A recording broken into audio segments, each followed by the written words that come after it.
دیکھیے حکیم کہتے ہیں اس ذات کو جو ذات گرامی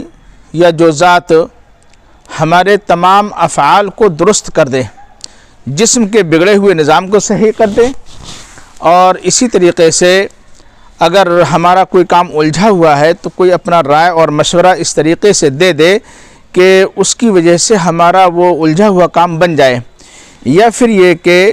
ہم اپنا کوئی بھی کام کریں تو وہ کام اتنی حکمت عملی اور اتنی دانائی اور سوجھ بوجھ کے ساتھ کریں کہ ہمارے تمام کام وہ بنتے چلے جائیں اور پھر بگڑیں نہیں۔ تو ایسی ان تمام پوزیشنوں کو یا ایسے تمام کام کرنے والے شخص کو حکیم کہا جاتا ہے، اور جو جتنے زیادہ اچھے انداز میں کرتا ہے اس کو اتنا ہی زیادہ اچھا حکیم کہا جاتا ہے۔ جو اپنے تمام کاموں پر سب پر غالب رہے اور سارے لوگوں کی چالیں اور تدبیریں ناکام کرتا رہے، وہ اور اچھا بڑا حکیم ہوتا ہے۔ تو اللہ عز و جل نے اپنے بارے میں بھی ارشاد فرمایا کئی مقامات پر، بے شمار مقامات پر، انک انت العزیز الحکیم، اللہ تعالیٰ ہی تو ہی بے شک غالب ہے اور حکمت والا ہے۔ اور اپنی بہت زیادہ تعریفات کے ساتھ میں اللہ تعالیٰ نے سورہ فصلت میں کہا تنزیل من حکیم حمید، یہ قرآن مجید بہت ہی زبردست، بہت زیادہ بے شمار تعریفوں والے، حکمت والے حکیم کی جانب سے یہ نازل شدہ ہے۔ قرآن مجید کے بارے میں بھی اللہ تعالیٰ نے حکیم کہا، یاسین والقرآن الحکیم، یہ قرآن حکیم ہے، یعنی میں بھی حکیم ہوں، اللہ نے فرمایا، اور جو میرا کلام ہے یہ بھی حکیم ہے۔ اور اس کے بعد میں رسول اکرم صلی اللہ علیہ وسلم کے تعلق سے بھی ذرا دیکھ لیجئے کہ اللہ رب العالمین نے فرمایا یعلمکم الکتاب والحکمہ، یہ رسول وہ ہے جو تمہیں حکمت کی تعلیم دیتا ہے۔ مطلب ظاہر سی بات ہے کہ بھئی حکیم ہی حکمت کی تعلیم دے سکتا ہے، غیر حکیم تو حکمت کی تعلیم دے گا نہیں۔ تو ہمارے رسول بھی محمد صلی اللہ علیہ وسلم حکیم ہوئے،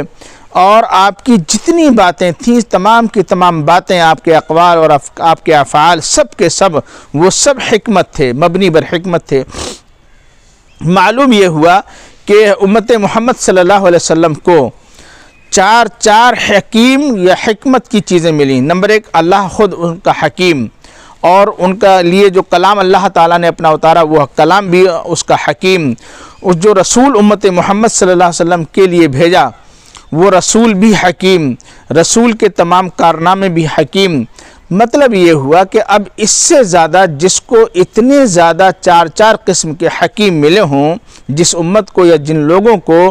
وہ لوگ اگر اپنے ایسے حکیم سے رشتہ توڑ لیں گے تو ظاہر سی بات ہے ہر قسم کی پریشانیوں میں الجھیں گے، اور تمام قسم کی پریشانیاں انہیں آ دبوچیں گی، اور ان کے پاس پھر کوئی ان کی اپنی پریشانیوں سے نکلنے کا، چھٹکارا پانے کا کوئی حل بھی نہیں ہوگا۔ حکیم ہوتا تو یقیناً ان کے پاس حل ہوتا۔ اب جب انہوں نے حکیم ہی اپنے درمیان سے ختم کر دیا ہے، یا حکیم سے انہوں نے اپنا رشتہ ناتا توڑ لیا ہے، ختم کر لیا ہے، تو کیسے کر کے ان کے بگڑے ہوئے کام بنیں گے، یا ان کے الجھے ہوئے کام سنوریں گے، یا ان کی اپنی بیماریاں کیسے ختم ہوں گی؟ یاد رکھیے میں نے آپ کو یہ چار چیزیں حکیم ہونے کی بتلائیں، اور پوری کائنات میں ان سے زیادہ بڑھ کر حکیم آپ کو کہیں بھی کائنات میں نہیں مل سکتا اور نہ کوئی ہو سکتا ہے۔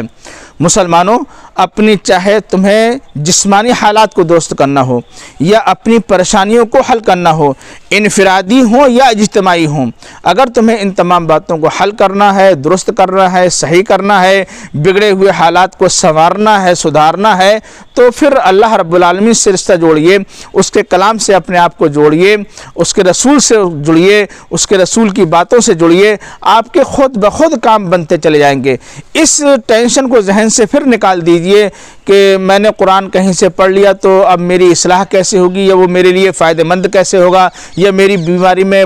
کام کیسے آئے گا، مجھے بیماری تو ہے بلڈ شوگر کی، یا مجھے بیماری تو ہے بلڈ کینسر کی، یا مجھے بیماری ہے ہارٹ اٹیک کی، ہارٹ کی پرابلم ہے، یا ذہنی ٹینشنیں ہیں، یا جسم میں میرے گھٹنوں میں اور جسم میں جوڑوں میں میرے درد کی بیماریاں ہیں، یا اور دیگر قسم کی مجھے بیماریاں ہیں جو لا علاج بیماریاں بیماریاں ہیں وہ کیسے حل ہوں گی، مجھے کون سا ایسا وظیفہ مل جائے، مجھے کون سی ایسی صورت مل جائے، مجھے کون سی ایسی دعا مل جائے کہ میں وہی ایک لفظ رٹتا رہوں اور اسی کو مثلا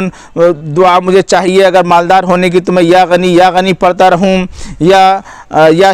شافی شفا دینے والا ایسے پڑھتا رہوں۔ ان تمام چیزوں سے آپ الگ بالکل ہو جائیے، ایسے وظائف سے کچھ نہیں ہونے کا۔ آپ اپنا تعلق قرآن مجید سے جوڑیے، اس کو ترجمے کے ساتھ پڑھیے، تھوڑا سا ہی صحیح اس کو پڑھتے رہیے، اور جتنا زیادہ ہو سکے اتنا زیادہ پڑھیں،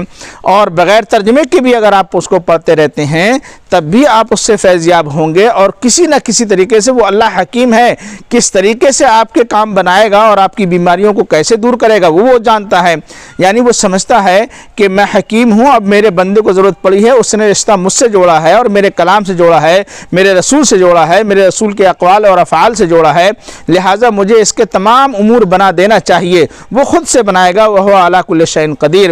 لہٰذا آپ اپنے حکیم سے رشتہ جوڑیں اور اس کو ہمہ وقت اپنے گلے لگائیں، اور کبھی بھی ان سے اپنے آپ کو دور نہ ہوں۔ پھر دیکھیے آپ کے انشاءاللہ العزیز، چاہے آپ تنہا کریں گے تو آپ کے تنہا یہ کام آئے گا، پورا معاشرہ مل کے کرے گا، پورے معاشرے کے کام آئے گا۔ امید ہے کہ باتیں آپ کو سمجھ میں آئی ہوں گی، اور پھر دوسروں کو بھی پہنچائیے، آپ کی مہربانی ہوگی۔